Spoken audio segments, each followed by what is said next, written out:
garlic recipes, 2 preparations that help to include more garlic in your diet to benefit from the amazing, delicious flavor that garlic brings, and also the incredible health benefits of garlic. So we'll start by cleaning some garlic. Here I've got a nice hardneck variety that I have been curing, came from the garden.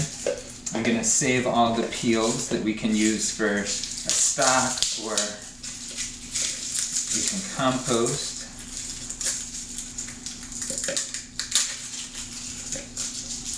This is a great garlic because these cloves are so nice and big. One of the reasons why I like to grow my own and grow varieties that are easy to peel and taste great. So this variety only has 4 big cloves of garlic. The first recipe I'm going to go through today is how to make a garlic paste that you can use to incorporate into all kinds of things like salad dressings, marinades, sautés, anything that you want to add garlic flavor to and have it be well incorporated into the dish. So the first thing I do is I chop off the woody end of the nub, and I use that to peel back one side of the peel from the garlic.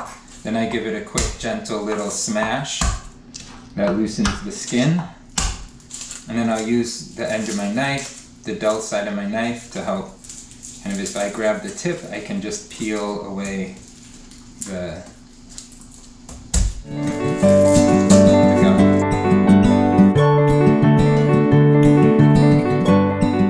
So that garlic is all peeled and clean and ready to process. So the first thing I do when making this garlic paste is I just add a little bit of salt to the chopped up garlic. This is about maybe, I don't know, half a teaspoon or so. Not too much. I don't want it to be too salty, but I want the salt to help me break down the garlic. It also helps to keep the garlic where it is on the cutting board and stops it from flying all over the place as I chop it and smash it. So I give it a rough chop that helps incorporate all of this salt into it. Now I'm going to use the side of my knife to smash these cloves down into the salt, into the cutting board. And I'm kind of just grinding up these chopped up garlic pieces into the cutting board. So the grain of the wood plus the salt and the side of my knife, the pressure of my knife against these cloves, the grinding motion helps to break up the garlic into this paste. Of course, you can do this in a molcajete or mortar and pestle, and that works just as well.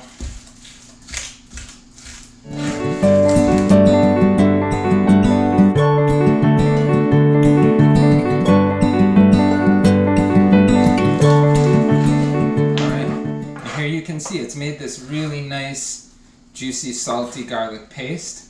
Let me give it a little taste. It's so good. Spicy. It's got that garlic spice. It has the salt that kind of somehow mellows and rounds out the garlic flavor a little bit. Has a really nice kind of umami flavor. It tastes so good. It tastes so good in our dishes. So I'm going to let this sit for 10 minutes. There's a compound in garlic called allicin that after it's been smashed, after the cell walls have broken, 2 different compounds within the garlic come together and they make this new compound called allicin, and that's the compound within garlic that has most of the antimicrobial and other health benefits, the antioxidant benefits that garlic provides to us. So I'll let this sit for 10 minutes before I finish that up, and while that's happening, I'm just going to show you all how to make some garlic salt. So I've got my food processor here. I'm going to add 5 whole heads of garlic to this food processor, so I've got some cleaning to do.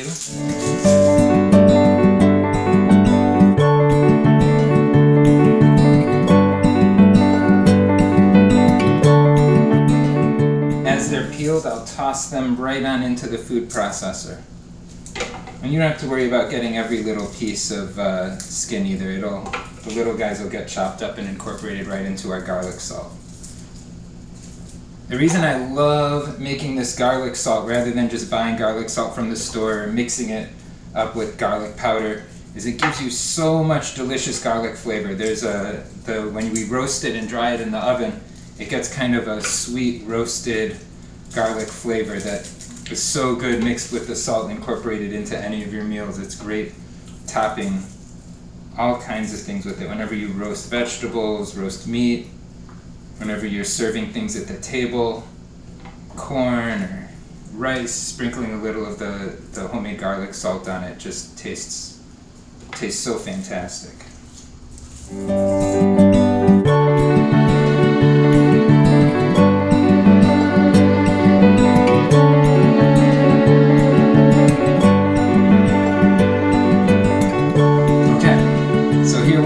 Some salt. I'm going to use a cup of salt with this 5 whole heads of garlic that I've got in the food processor here.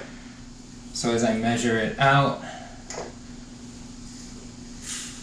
I'll weigh it too for those of you who like to weigh your ingredients.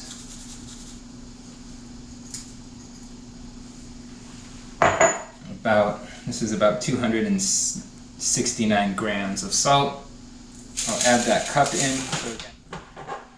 So we have 5 heads of garlic, 1 cup of salt, and I'm just gonna polish it.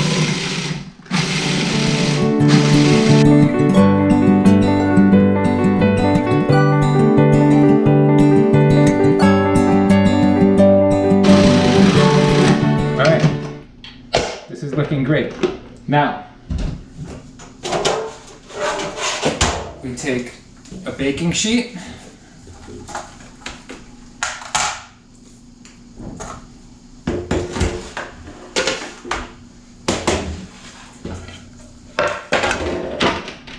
and some parchment paper,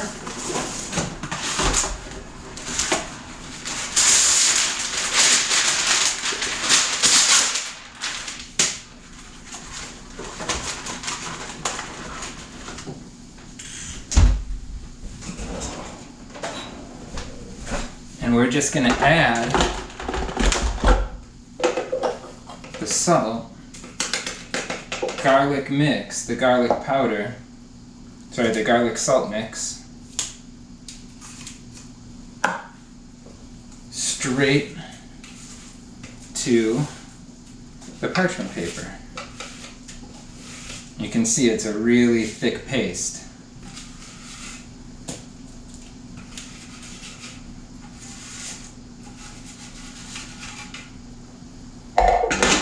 I'm just going to spread it out into a thin layer, so help it dry evenly.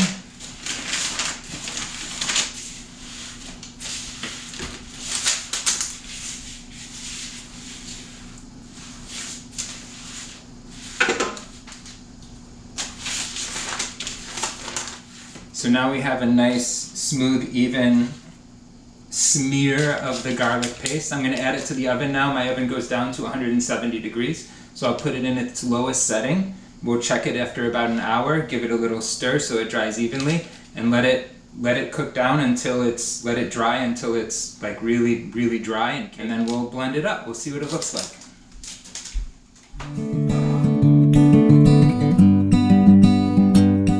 Okay, so now that it's been a few minutes, our garlic salt is drying in the oven. I'm going to finish up our garlic paste.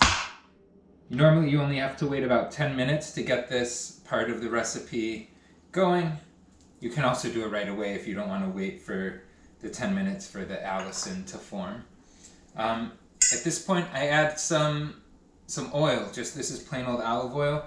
I'm going to add about, I don't know, maybe 2 tablespoons or so right to the cutting board. All this really is doing is infusing the juices and the flavor from the garlic into that paste, into this garlic with a little bit of salt paste that we made earlier. And this is going to help the flavors incorporate into whatever dish you're using. So it'll help it coat and distribute the flavors throughout the dish. That's it. I'm just using the side of my knife to incorporate the paste.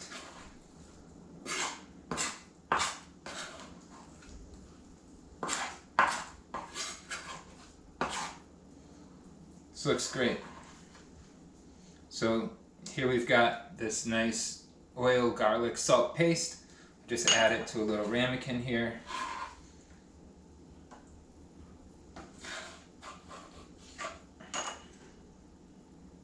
Tonight I'm going to have a salad for dinner, so I'll be able to use some of this right into the salad dressing. You can also just stick this covered in the fridge for a couple days until you're ready to use it. Alright, so let's get the garlic salt out of the oven.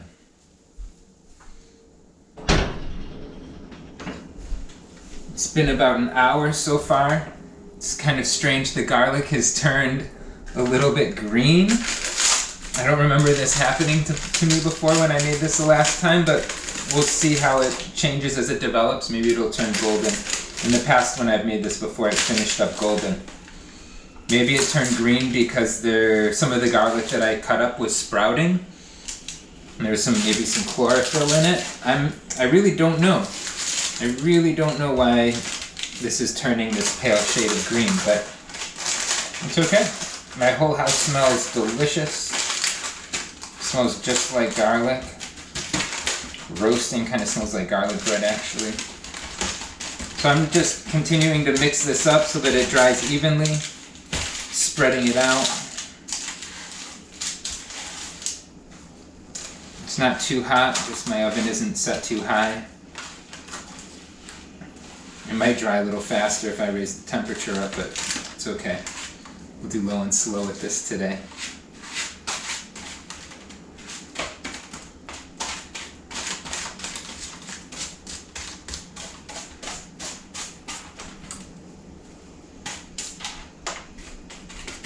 All right.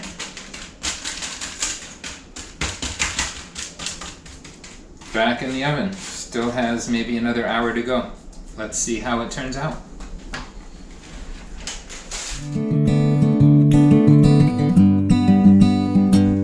Okay, so the garlic salt is done now. It's out of the oven.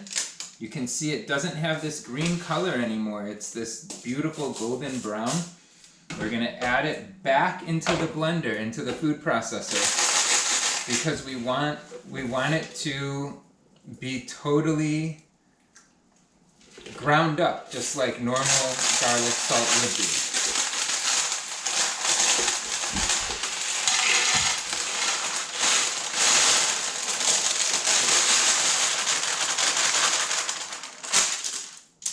Let me get these little last bits right off of the paper.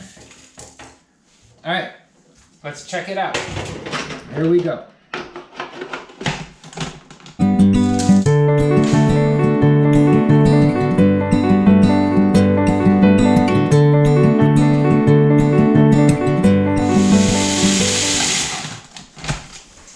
Okay, beautiful. This is great. So here's our finished garlic salt, and I'll just put this in some jars in an airtight container, and this is going to be great for us to share with our friends and neighbors and to sprinkle onto some delicious food we're going to be eating this winter.